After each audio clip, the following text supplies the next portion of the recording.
Assalamualaikum warahmatullahi wabarakatuh. Waalaikumsalam warahmatullahi wabarakatuh.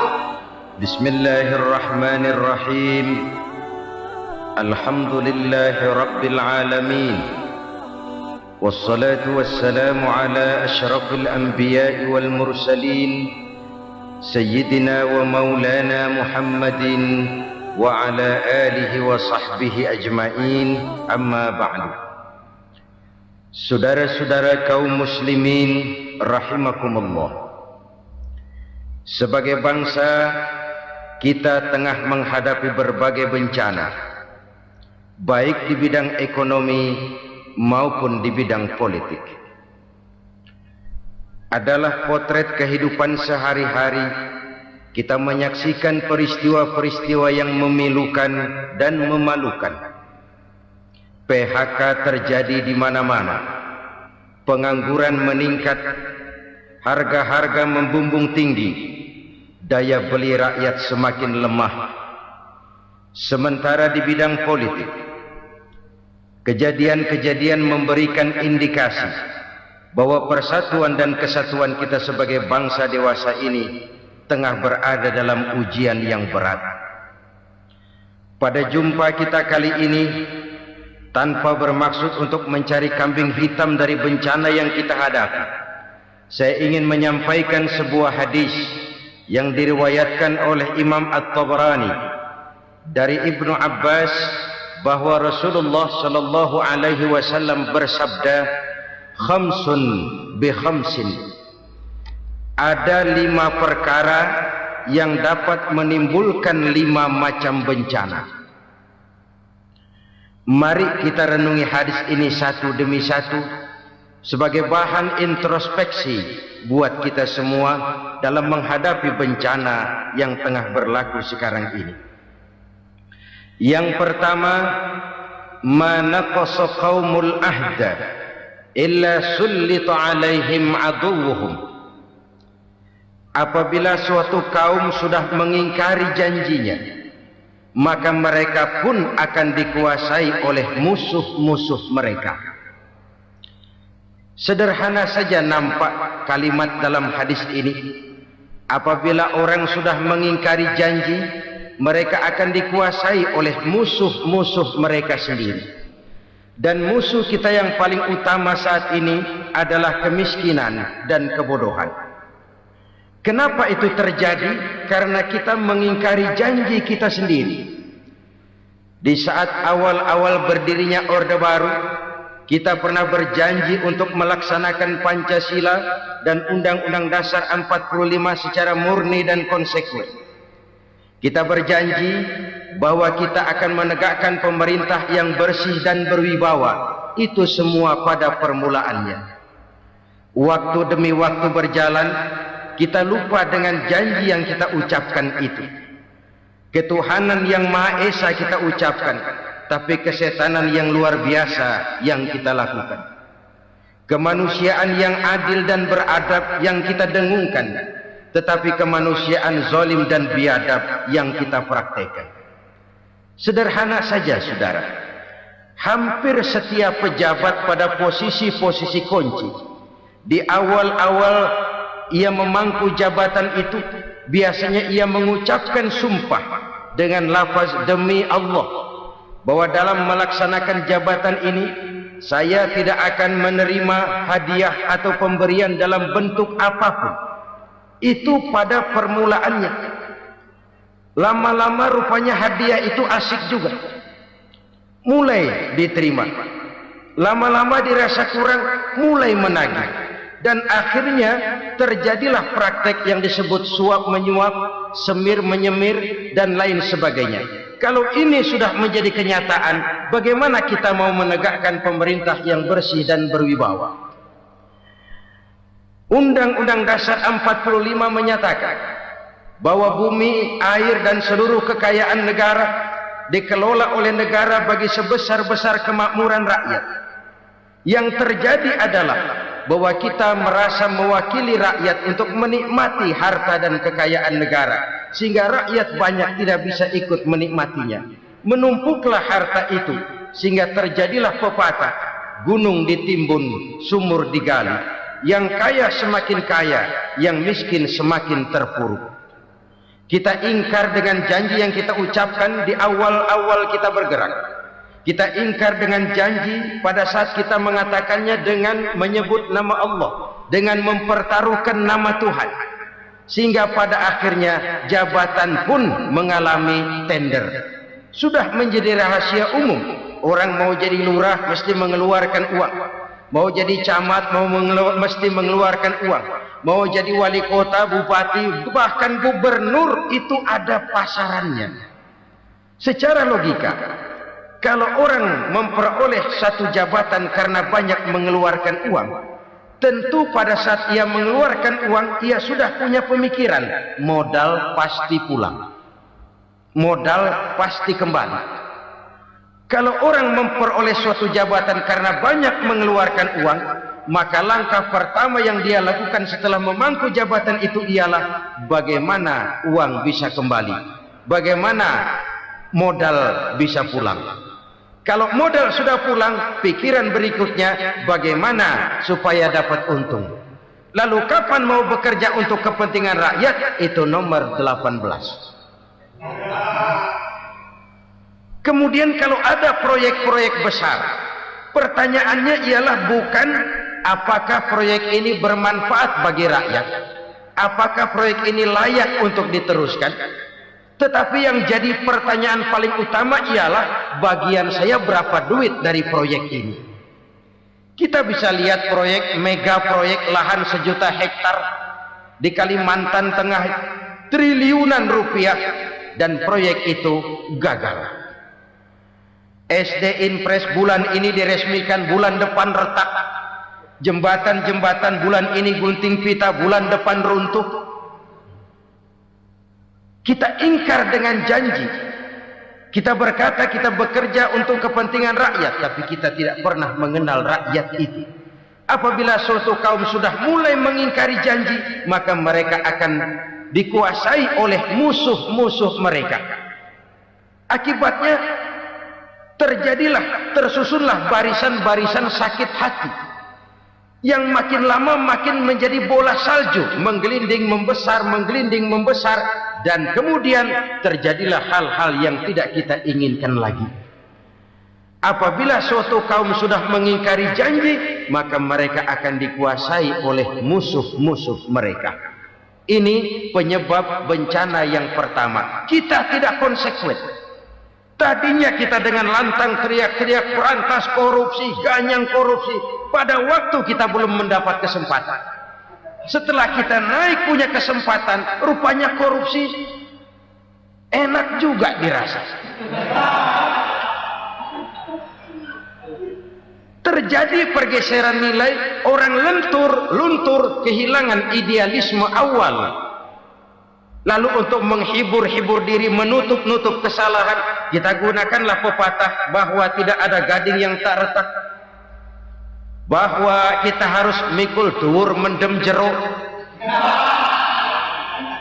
Itu semua cuma sebagai dalih agar kesalahan kita tidak dibicarakan orang lain. Padahal kita sendiri yang mengingkari janji. Kita yang keluar dari komitmen awal kita. Kita berjanji melaksanakan Pancasila dan Undang-Undang Dasar 45 dengan murni dan konsekuen. Kita berjanji untuk menegakkan pemerintah yang bersih dan berwibawa. Namun dalam kenyataannya itu tidak kita laksanakan dengan sebagaimana mestinya.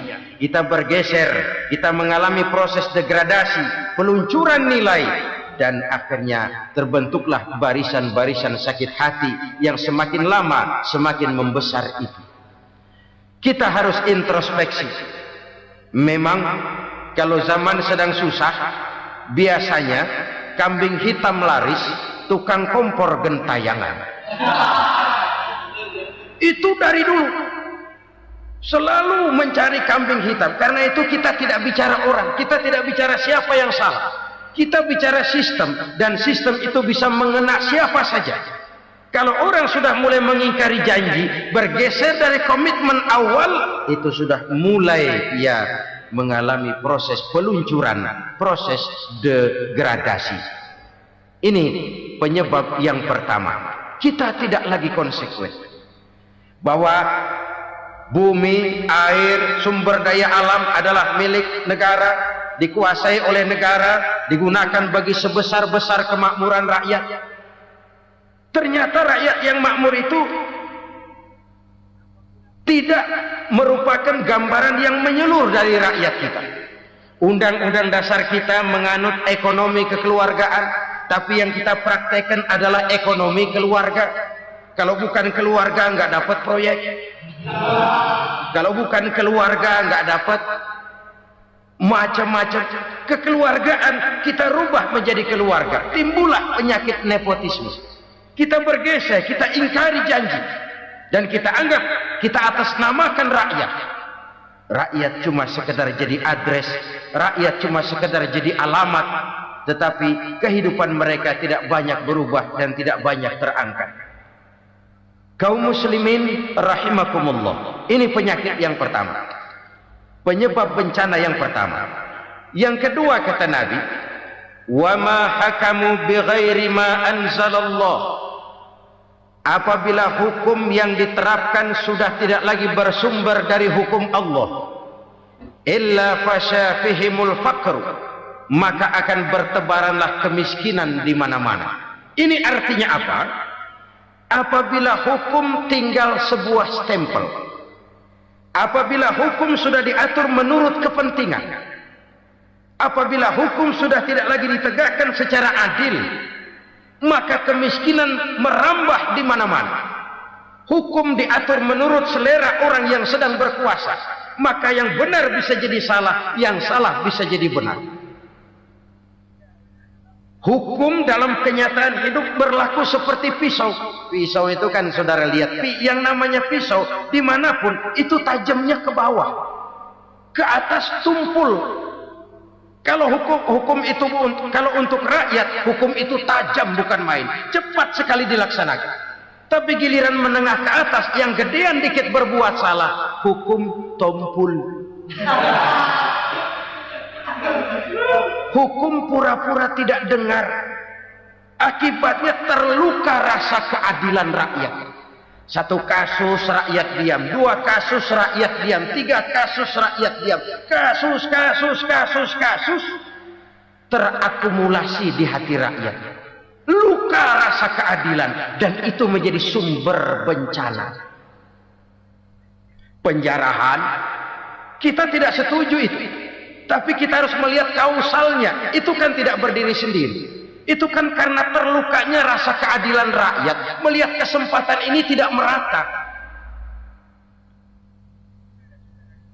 Kalau rakyat ini yang ngajukan kredit ke bank, walaupun jumlahnya cuma jutaan, ratusan ribu, susahnya 17 setan. Tapi ada orang-orang tertentu yang agunannya palsu, jaminannya palsu, bawa kata belece, bukan cuma miliaran, triliunan kredit bisa keluar. Terluka rasa keadilan, hilangnya kesempatan. Rakyat cuma dapat kesempitan, jarang dapat kesempatan. Dari lukanya rasa keadilan ini, memang ya entah lipstik, entah basa-basi, dibentuklah tim ini, dibentuklah badan pengawas ini, dibentuklah tim ini. Kalau membentur tahu, hancur tahu.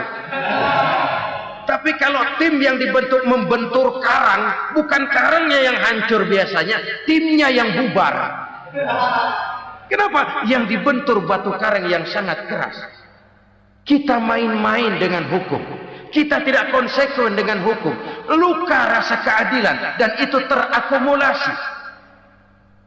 Edi Tamsil, rakyat tahu, terakumulasi.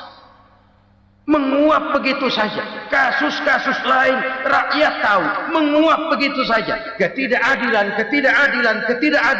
terakumulasi, mengendap di hati rakyat, menunggu ledakan. Pada saat sumbu meledak, rakyat tidak bisa dibendung lagi. Oke, kita tidak setuju dengan penjarahan, tapi jangan melihat itu sebagai peristiwa yang berdiri sendiri. Kenapa itu terjadi? Kausalnya kenapa? Oke, kita tidak setuju memang, tapi yang dijarah oleh rakyat kan memang cuma untuk perut. Yang dijarahkan beras, yang dijarahkan televisi, yang dijarahkan kulkas yang masih bisa dihitung, yang memang real untuk kebutuhan rakyat. Penjara berdasi kepala botak yang menguras uang rakyat habis-habisan, enak saja melenggang dalam kehidupan ini. Makin terluka rasa keadilan rakyat.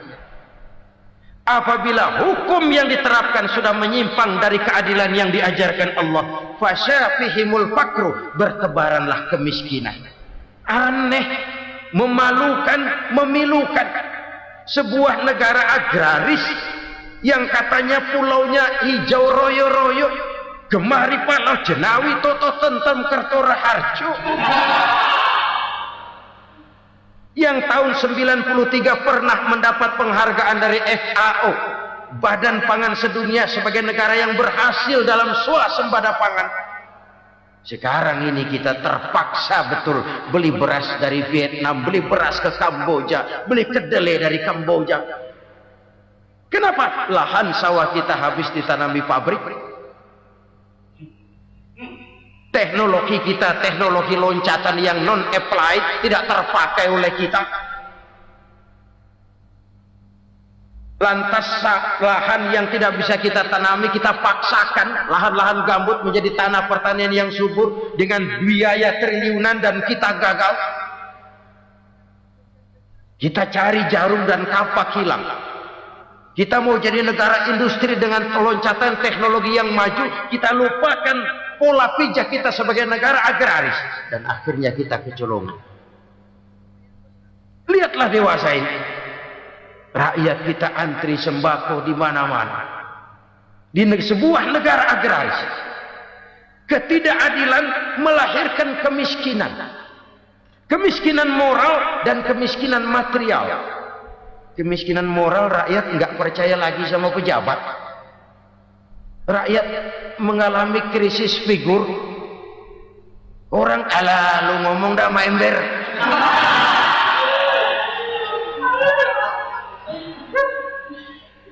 Penataran yang menghabiskan biaya miliaran itu melahirkan pejabat-pejabat korup.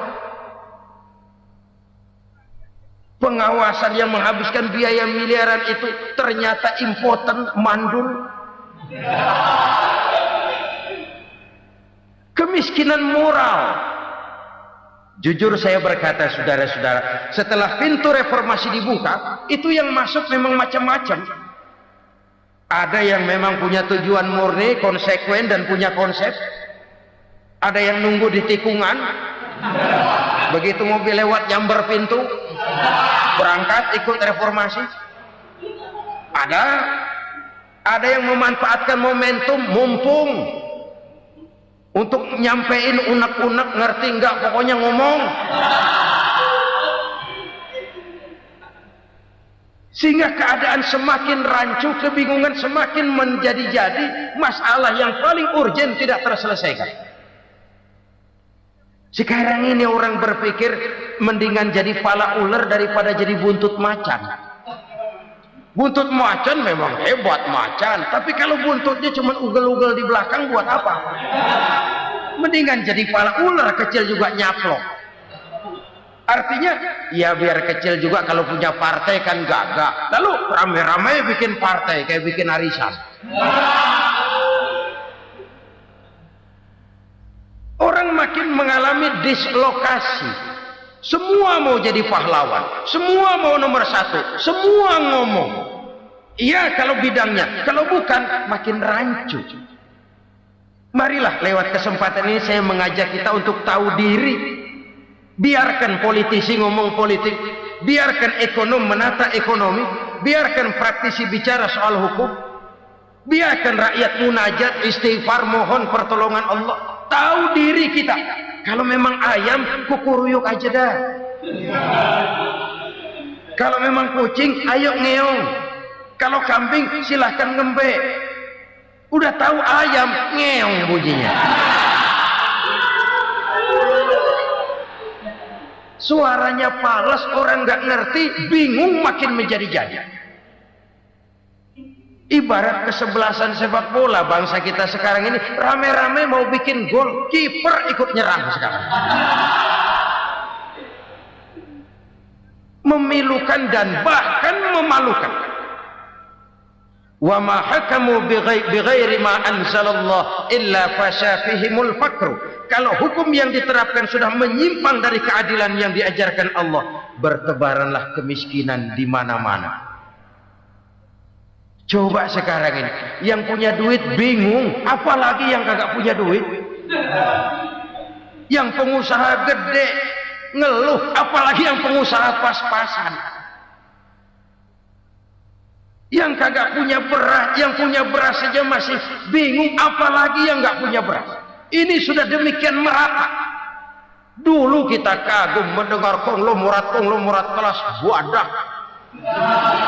Kelas-kelas yang seakan-akan cuma ada dalam khayalan mereka, punya kekayaan miliaran dolar, triliunan, sudahlah seolah-olah nggak terjangkau sama kita. Weh, ternyata yang gede-gede itu juga gede utangnya.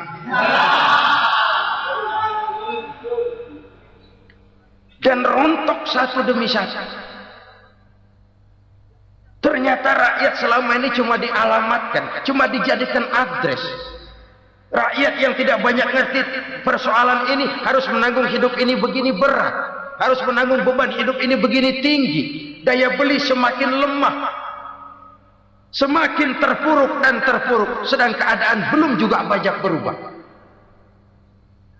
Yang hutang sama luar negeri itu kan bukan rakyat kecil, Ciano. Yang banyak nyimpen dolar juga kan Ciano. Rakyat kecil bocah kampung mah jangankan nyimpen dolar, ngelihat juga tumben. Kemana kita mesti bercermin? Sekali lagi saya mengatakan maaf, kita tidak bermaksud mencari kambing hitam. Karena itu kita tidak bicara orang, kita bicara sistem, kita bicara keadaan. Beginilah yang dikatakan Nabi, penyebab timbulnya bencana, hukum yang ditegakkan tidak lagi berorientasi kepada keadilan, tapi berorientasi kepada kepentingan. Akhirnya bentuk hukum seperti pisau, tajam ke bawah, tumpul ke atas.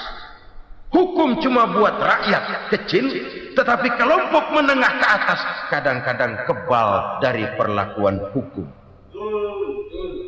Maka bertebaranlah kemiskinan. Iya, kemiskinan moral berupa lukanya rasa keadilan.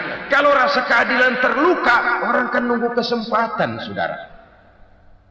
Iya, dia nggak bisa ngomong, iya dia nggak sanggup action, iya dia nggak bisa tunjuk rasa, tapi hatinya kan kapan ada kesempatan, kapan ada waktu, tunggu.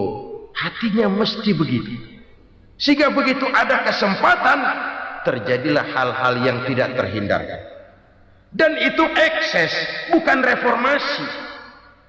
Jangan seperti sebuah dialog saya dengan seorang abang beca. Saya bertanya, bang, ya, abang tahu nggak reformasi? Tahu, Ustaz. Apa? Pembakaran. Terus penjarahan, lalu perkosaan. Itu reformasi. Itu yang saya lihat. Nah, itu yang dia lihat.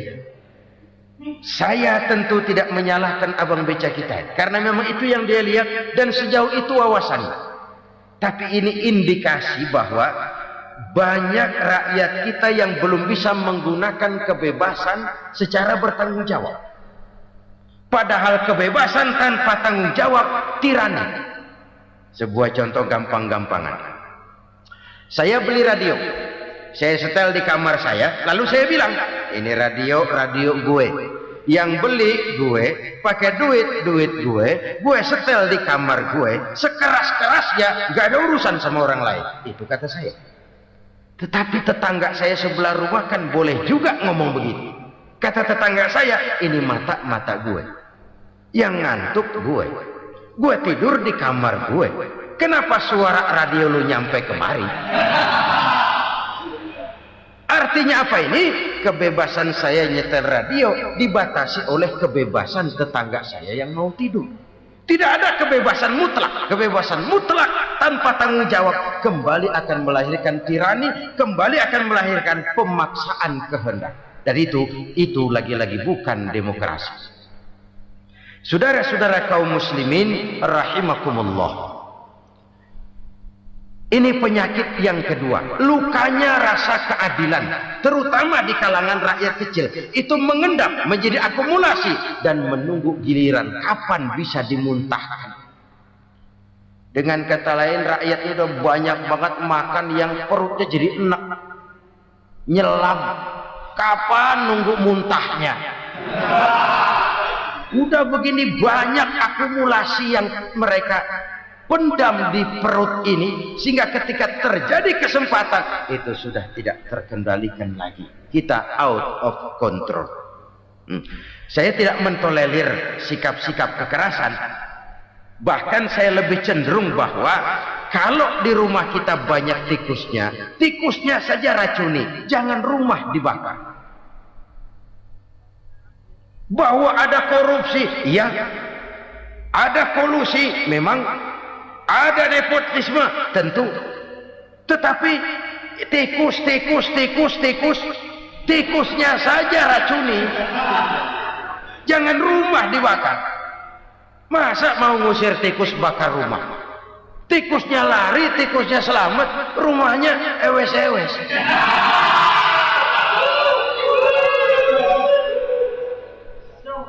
Tikus selamat, rumah nggak punya. Masalah nggak terselesaikan dengan sebagaimana yang kita harap. Kita sepakat ini negara hukum, dan di hadapan hukum semua manusia itu sama. Itu prinsip yang diajarkan Allah. Al-musawat bainan nas fi takalifil ahkam. Semua manusia sama dalam berhadapan dengan hukum Allah Subhanahu wa taala. Kalau hukum sudah pandang bulu, itu jelas yang enak yang banyak bulunya. Siapa yang banyak bulunya? Monyet. Kalau hukum pandang bulu, monyet keenakan. Saudara-saudara kaum muslimin rahimakumullah, introspeksi. Mari kita bercermin bagaimana perjalanan hukum selama ini. Kalau introspeksi ini kita temukan, lalu ada upaya untuk memperbaiki diri. Jangan menggunakan tak ada gading yang tak retak, mikul duwul mendem jero untuk menutup-nutupi kesalahan orang. Padahal kesalahan itu sedemikian besar. Padahal rakyat kita tiap hari antri sembako. Ada yang sehari sekali makan, ada yang makan sudah bercampur tiwul, ada yang nasi sudah dicampur pisang, balik jadi orok lagi. Macam-macam upaya rakyat untuk menangsal perut ini. Lalu rakyat ditenang-tenangkan, lebih baik puasa Senin Kemis sambil menghadapi krisis ekonomi. Kenapa rakyat yang disuruh puasa? Kenapa bukan pejabatnya yang puasa lebih dulu untuk kemakmuran rakyat? Kalau rakyat yang memang perutnya udah gepeng disuruh puasa, makin krempeng perutnya. Artinya pejabat harus punya sense of politics. Ya, tidak, puasa itu kan tidak cuma Senin Kemis saja. Puasa itu puasa perasaan, puasa menghargai perasaan yang sedang kondisi yang sedang dihadapi oleh rakyat. Bagaimana rakyat yang tengah antri sembako melihat pejabatnya lewat dengan mobil yang harganya sampai 1 miliar. Oh, inilah pemimpin saya. Luka lagi rasa keadilannya. Kita tidak tenggang rasa. Puasa dalam artian itu pun akan menolong menegakkan semangat kebersamaan, membentuk semangat kebersamaan. Saudara-saudara kaum muslimin rahimakumullah, penyebab bencana yang ketiga dikatakan oleh baginda Nabi, wala dhaharat fihimul fahishatu illa fasha fihimul maut. Apabila kekejian telah merajalela, maka maut bertebaran di mana-mana. Kita renungi butir kalimat dalam hadis ini. Apabila kekejian telah merajalela, maut bertebaran di mana-mana. Begitu murah arti sebuah kehidupan. Penjarahan untuk hal-hal yang kecil tapi sampai mengorbankan nyawa. Apabila kekejian sudah terjadi di mana-mana, maut pun bertebaran. Maut dalam arti berpisah ruh dengan jasad, tapi juga maut dalam arti orang bisa mati karirnya, orang bisa mati usahanya, orang bisa mati kesempatannya karena perbuatan-perbuatan keji yang selama ini tidak terbendung. Lahirlah teori mafia. Siapa yang kuat dia yang berkuasa, siapa yang lemah dia menjadi mangsa. Proyek-proyek besar yang menang tender itu ya dari itu ke itu saja. Yang pengusaha-pengusaha tidak punya koneksi, tidak bisa bayar komisi, dapat proyek tetelan. Ada dagingnya dikit, namanya juga tetelan. Dagingnya sudah habis disantap oleh meja. Sekian puluh meja dilalui, sekian puluh amplop dikeluarkan. Sehingga yang akhirnya ya tinggal tetelan itu tadi. Maka kualitas pekerjaan pun sudah bukan lagi jadi masalah. Demikianlah mafia-mafia ini bermunculan di mana-mana. Di pengadilan terkenal mafia pengadilan. Hukum bisa dibeli, hukum bisa dipesan menurut kebutuhan sponsor. Mafia peradilan, mafia politik, mafia ekonomi, bahkan mafia agama yang menggunakan agama sebagai kedok, menggunakan agama sebagai dalih, menggunakan agama sebagai topeng untuk melancarkan maksud-maksud politiknya pun tidak tertutup kemungkinan. Apabila kekejian telah merajalela, maut bertebaran di mana-mana. Korupsi, kolusi, nepotisme itu bagian dari kekejian. Kita selama ini kalau mendengar maksiat, itu yang terbayang cuma judi, mabuk, zina. Ya itu maksiat. Tapi korupsi, kolusi, nepotisme itu juga maksiat dalam bentuk lain. Kalau ini sudah bertebaran, maka maut terjadi di mana-mana. Jangan bayangkan cuma mati orangnya, itu sih kewajiban. Yang menyakitkan itu orangnya masih hidup tapi dibikin mati, karirnya mati. Kenapa? Karena yang diperlukan bukan cuma orang pinter tapi orang taat. Biar pinter, kalau nggak taat minggir. Biar bodoh, kalau taat bisa nyenangin atasan, bisa nyemur. Kumaha juragan wae ayo nama. Itu yang kadang-kadang dapat penghargaan. Tidak ada prestasi kerja kecuali bikin senang orang di atas. Kita lihat di desa-desa jalan rusak. Kalau ada berita pejabat anak mau turun, jalan rata sekali. Sampai tanah dari mana aja dikeruk buat ngeratain tuh jalan. Pejabat pulang legok lagi jalanan. Katanya kita kerja buat rakyat, nyatanya kita cuma melayani atas. Kenapa? Terjadi lingkaran setan. Seperti kata lagu Dul Sumbang itu.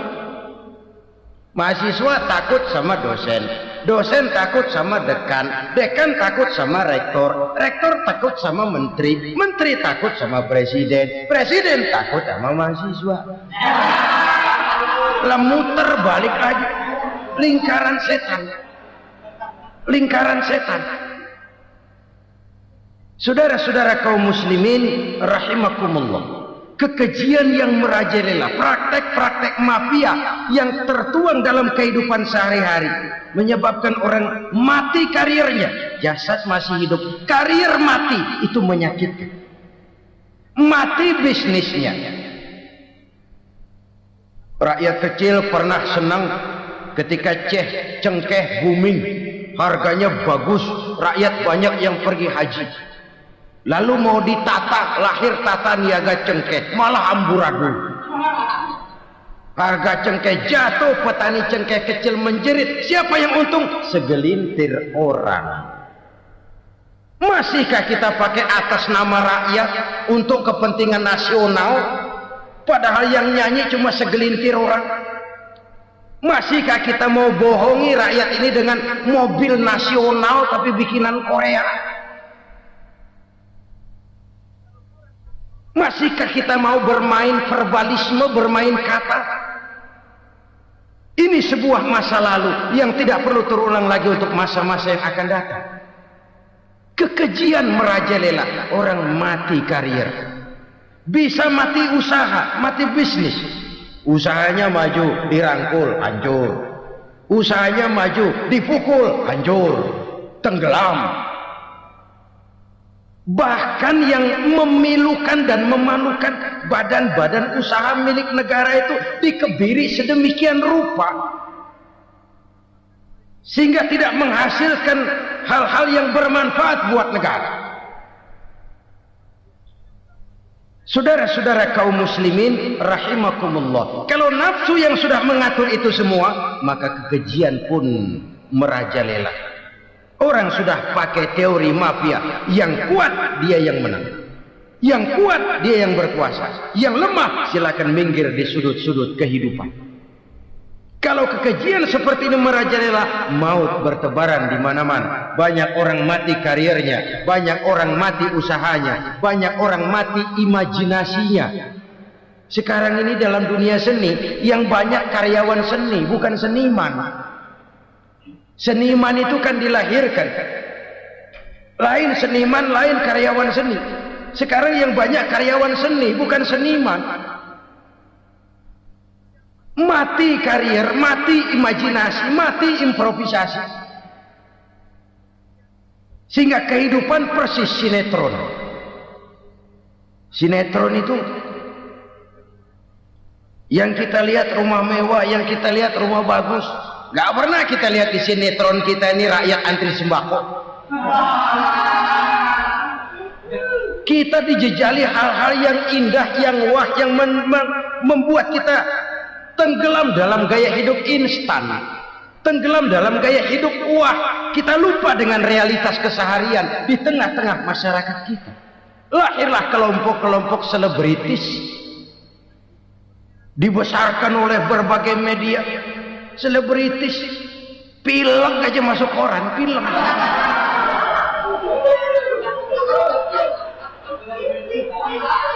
Rakyat yang pingsan antri beras nggak masuk koran.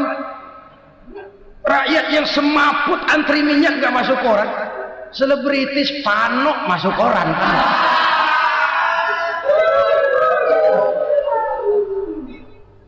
Kita besarkan hal-hal kecil, kita kecilkan hal-hal besar. Kenapa? Kita mengejar oplah, kita profit oriented, tidak lagi berorientasi kepada realitas hidup yang kita hadapi ini. Kalau kekejian sudah merajalela, kata Nabi, maka maut bertebaran di mana-mana. Maut dalam artian maut, coba lihat sekarang begitu murah nyawa. Karena 1000 perak orang mau nusuk bunuh. Karena beras seliter orang khilaf. Begitu murah kehidupan. Tapi kekejian dalam bentuk korupsi, kolusi, nepotisme, kekejian dalam bentuk itu mematikan karier, mematikan bisnis, mematikan imajinasi, mematikan kreativitas. Itu juga maut dalam bentuk lain akibat kekejaman lain. Ini penyebab yang ketiga. Yang keempat, penyebab bencana menurut baginda Rasul, wala tuffiful mikyala illa muni'un nabat. Apabila timbangan sudah dicurangi, maka tercegahlah tumbuh-tumbuhan. Apabila timbangan sudah mulai curang, maka terjadilah musim paceklik. Apabila bisnis sudah bergaya mafia tadi itu, kecurangan-kecurangan terjadi, tender di balik pintu, Yang dimenangkan cuma kelompok-kelompok yang bisa memberikan presentasi yang besar. Muni'un nabat, terjadilah paceklik. Paceklik, panen gagal. Wereng, ya wereng. Kemarau panjang, it's okay. Air sulit, iya. Tetapi kan semua itu ada yang ngatur. Kemarau ada yang ngatur. Belalang itu ada yang ngatur. Air itu juga ada yang ngatur. Yang ngatur itu yang serba maha. Kalau ia murka melihat kecurangan timbangan, Allah itu kalau murka kan gampang saja, tinggal komandoin balang, lang, hancurin pesawat. Konvoy belalang, konvoy. Allah tinggal ngutik angin El Nino, mampir lo ke Indonesia. Hujan nggak turun-turun, kemarau panjang. Jadi kalau musim kemarau kan namanya anginnya El Nino. Kalau musim hujan anginnya namanya La Nina. Cakep namanya, kejem orangnya. Saudara lihat Cina sekarang sedang kena La Nina, banjir besar, ribuan orang meninggal. Dia mah ribuan mati kagak berasa, rakyatnya miliaran. Bangladesh lagi ngalami La Nina. India lagi ngalami La Nina. Angin, hujan, kemarau, belalang, itu kan ada yang ngendaliin. Kuncinya bukan di belalangnya, kuncinya bukan di peredaran matahari berputar, kuncinya di atas yang mengatur semua itu. Kalau timbangan sudah mulai curang, pengusaha sudah nggak mau jujur, apa nggak bikin perut jadi mual? Begitu rakyat antri sembako pingsan nggak dapat beras, sementara beras ditumpuk-tumpuk sampai membusuk. Kemana hati nuraninya? Kemana akal pikirannya? Kemana mereka yang berbuat atas nama rakyat tapi melihat rakyat susah tidak tergerak hatinya? Apabila timbangan sudah mulai dicurangi, bisnis sudah mulai melenceng, maka terjadilah paceklik. Sebuah negara yang berhasil dalam swasembada pangan, lalu sekarang menjadi negara yang rakyatnya antri untuk memperoleh kebutuhan pangan. Saudara-saudara kaum muslimin rahimakumullah, ini intinya adalah kecurangan. Kalau kecurangan sudah terjadi di mana-mana, dan ini milik siapa saja, bukan soal tempat, bukan soal jabatan, soal manusianya, SDM-nya. Kecurangan tidak cuma terjadi di kantor, di masjid bisa terjadi kecurangan. Korupsi tidak hanya bisa terjadi di kantor, di madrasah bisa ada korupsi. Faktor manusianya, ini soal SDM. Kecurangan yang besar tentu besar lagi kerugiannya. Kecurangan yang kecil, kecurangan sehari-hari, pedagang-pedagang kecil ngurangi timbangan, barang yang buruk dikatakan baik, yang baik dikatakan buruk, itu merugikan perorangan. Kecurangan yang besar merugikan bangsa dalam bentuk total, dalam bentuk seutuhnya. Nah, kecurangan-kecurangan seperti ini rakyat kan lihat, rakyat kan tahu, dan itu kembali terakumulasi di sini, pegel. Dan jangan lupa, rakyat yang nggak ngomong itu, rakyat yang nggak bersuara itu, batinnya menjerit, jeritannya menggoncang aras, dan itu didengar Allah. Yadullah fauqal jamaah, kata Nabi, tangan Tuhan di atas orang banyak. Jeritan hati rakyat menggoncang aras.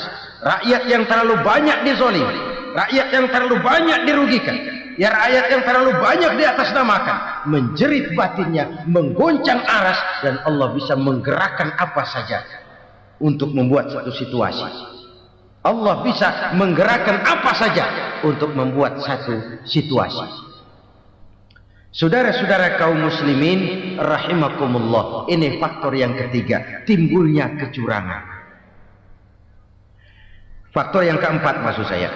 Yang kelima, penyebab timbulnya bencana menurut baginda Nabi, wala muni'uz zakat wala muni'uz zakat illa hubbisa anhumul qatr. apabila zakat enggan dibayar, maka tercegahlah qatrun. Qatrun ini kalau bahasa kita sembako. Maka tercegahlah kebutuhan-kebutuhan yang kita perlukan. Ini, kita tidak meragukan bahwa yang kita tuju adalah masyarakat yang adil dalam kemakmuran dan makmur dalam keadilan. Nah, antara kemakmuran dan keadilan ini memang sering tidak bisa berjalan seiring. Pada saat kemakmuran kita kejar, ekonomi kita pacu, ada nilai-nilai keadilan yang tertinggal. Pada saat nilai keadilan kita tegakkan benar-benar, ada unsur-unsur kemakmuran yang terabaikan.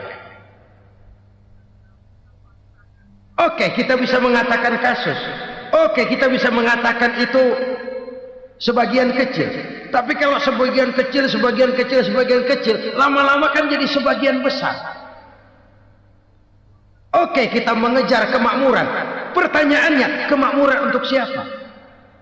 Oke, kita berikan kelompok tertentu kue yang besar dengan harapan nanti dia bagiin kuenya kepada yang kecil-kecil. Tapi kenyataan mereka yang dapat kue besar akhirnya malah lupa diri dan lupa daratan. Mau makin besar, malah memeras yang kecil-kecil ini.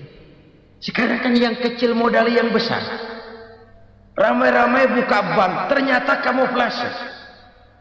Uang banknya untuk kredit perusahaannya sendiri, nasabahnya rakyat kecil. Artinya apa? Rakyat kecil disuruh modalin orang yang udah gede. Ini kan sambar geledek urusan.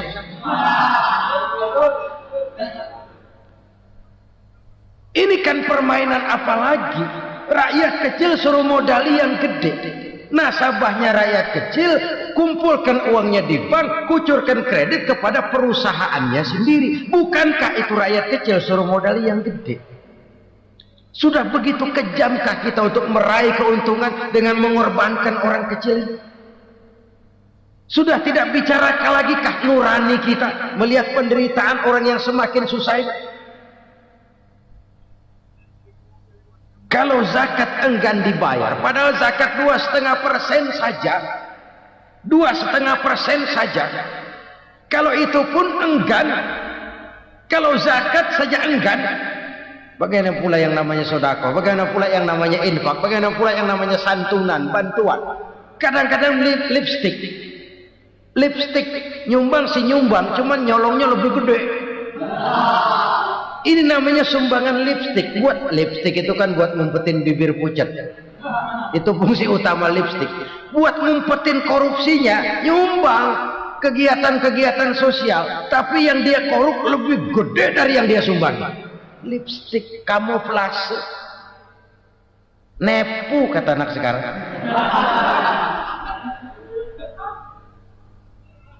Saudara-saudara kaum muslimin rahimakumullah. Demikian berat kewajiban zakat ini sampai di zaman Sayyidina Abu Bakar pernah keluar komando perangi orang yang enggan membayar zakat. Perangi. Karena fungsi zakat adalah menjembatani antara si kaya dengan si miskin. Bahwa ada kemiskinan itu Qur'ani. Allah menyatakan, aku melebihkan rezeki sebagian kamu dari yang lain. Ini kan kesenjangan. Allah melebihkan rezeki sebagian kamu dari yang lain. Ada itu. Tetapi itu berjalan secara nature.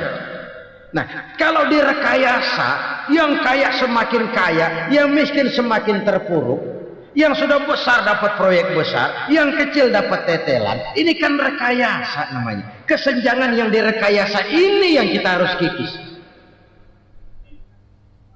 Nah, fungsi zakat menjembatani dari sisi sosial. Dari sisi pribadi, Nabi berpesan, zakku amwalakum biz zakat. Bersihkan hartamu dengan zakat. Sekarang ada istilah nyuci uang. Uang hasil korupsi itu bisa dicuci, dijadikan uang bersih. Bukan pakai rinso, bukan.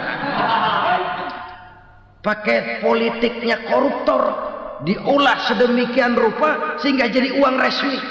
Sudah memutik, itu termasuk yang disebut kejahatan kerah putih, white collar crime, kejahatan kerah putih, kejahatan pakai dasi, kejahatan kelas kakap. Makanya orang mendingan goblok kagak bener daripada pinter kagak bener. Goblok kagak bener itu gampang ngurusinnya, pinter kagak bener ini yang berabe bener ngurusinnya.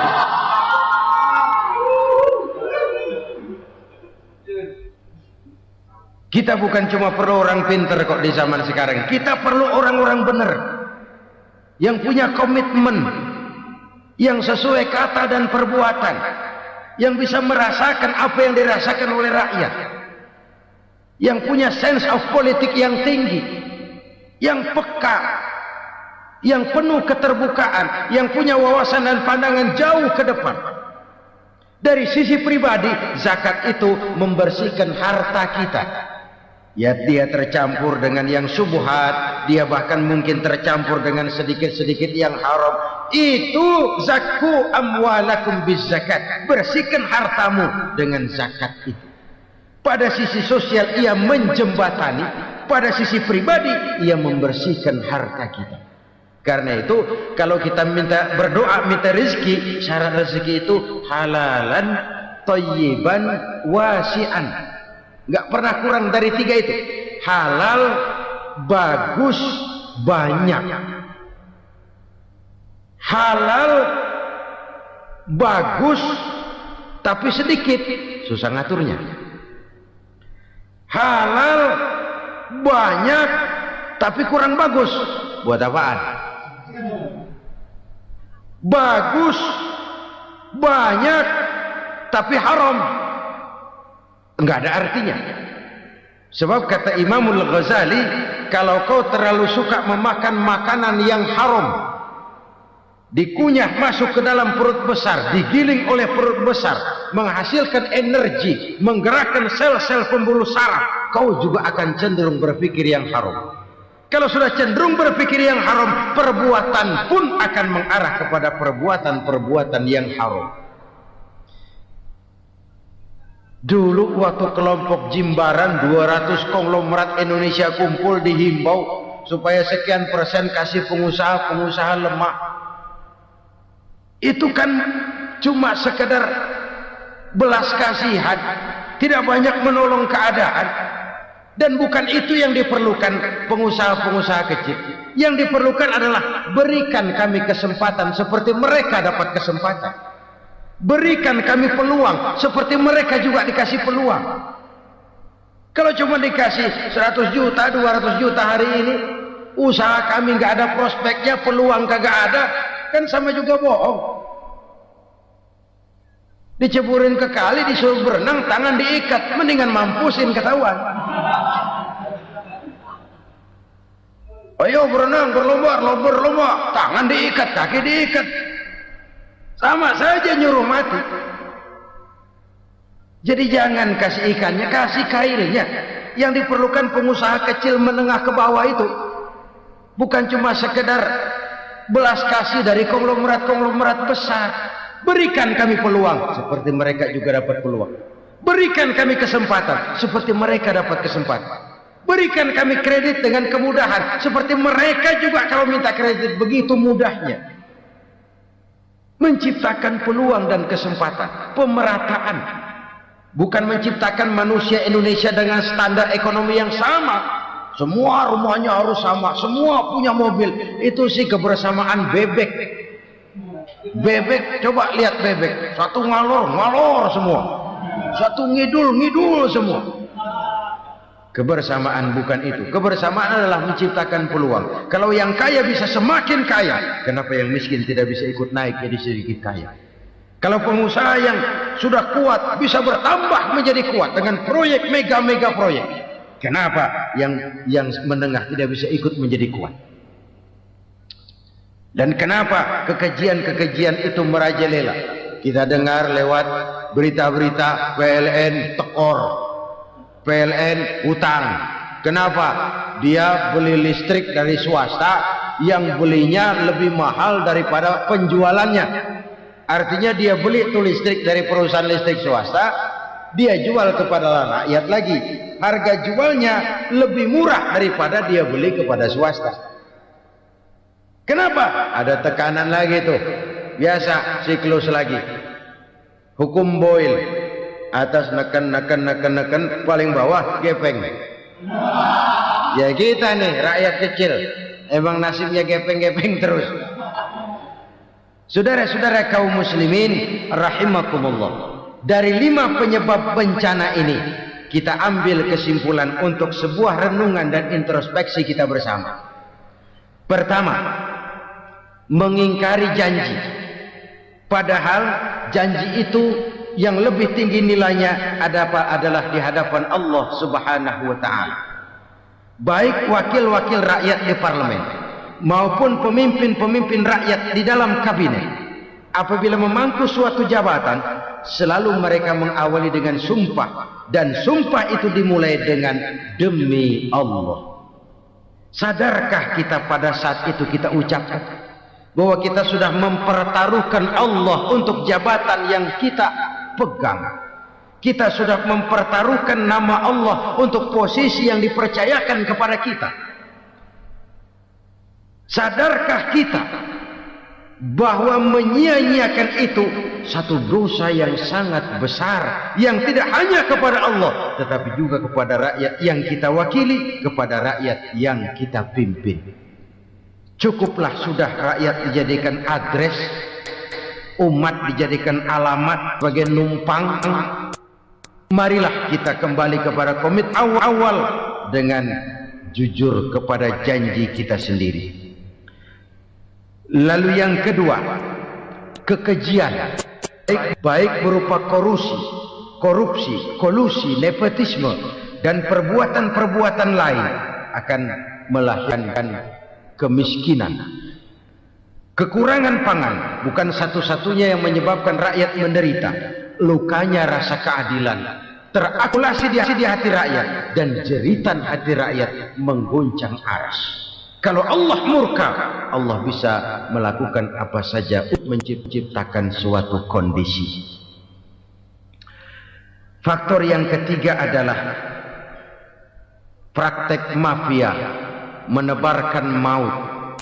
Orang yang mati jasad dan rohaninya, maupun orang yang mati karirnya, mati kejujurannya, mati usahanya, mati imajinasinya. Hilang kreativitas kita sebagai bangsa. Faktor yang keempat, kecurangan-kecurangan di bidang usaha, di bidang tender, mengandalkan menjual kekuasaan. Dan memang repot kalau penguasa jadi pengusaha. Mau atau tidak mau, kebijakan-kebijakan kekuasaannya akan memperkuat jaring-jaring usahanya. Dan pada saat itu objektivitas sulit ditemukan lagi. Lalu yang kelima, keengganan membayar zakat, menumpuknya kekayaan negara pada kelompok-kelompok tertentu.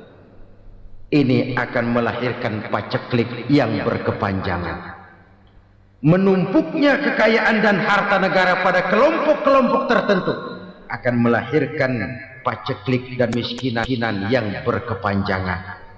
Marilah kita sadar, marilah kita merenung bahwa keengganan kita membayar zakat menciptakan pemerataan pada akhirnya akan menjadi musibah buat kita semua. Saudara-saudara kaum muslimin rahimakumullah, sekian dulu jumpa kita kali ini. Mudah-mudahan yang saya sampaikan dari hadis riwayat Imam Tabrani ini menjadi bahan introspeksi buat kita semua. Tidak akan seorang muslim jatuh 2 kali di tempat yang sama. Semua merupakan pelajaran untuk kita jadikan introspeksi guna menata hari esok yang lebih baik daripada hari ini. Reformasi harus terus berlanjut. Tidak bisa dan tidak perlu dikendalikan, tapi harus tetap dengan landasan akhlakul karimah sesuai dengan budaya kita sebagai bangsa. Terima kasih atas perhatian saudara. Mohon maaf atas segala kekurangan. Jumpa lagi lain kesempatan insyaallah.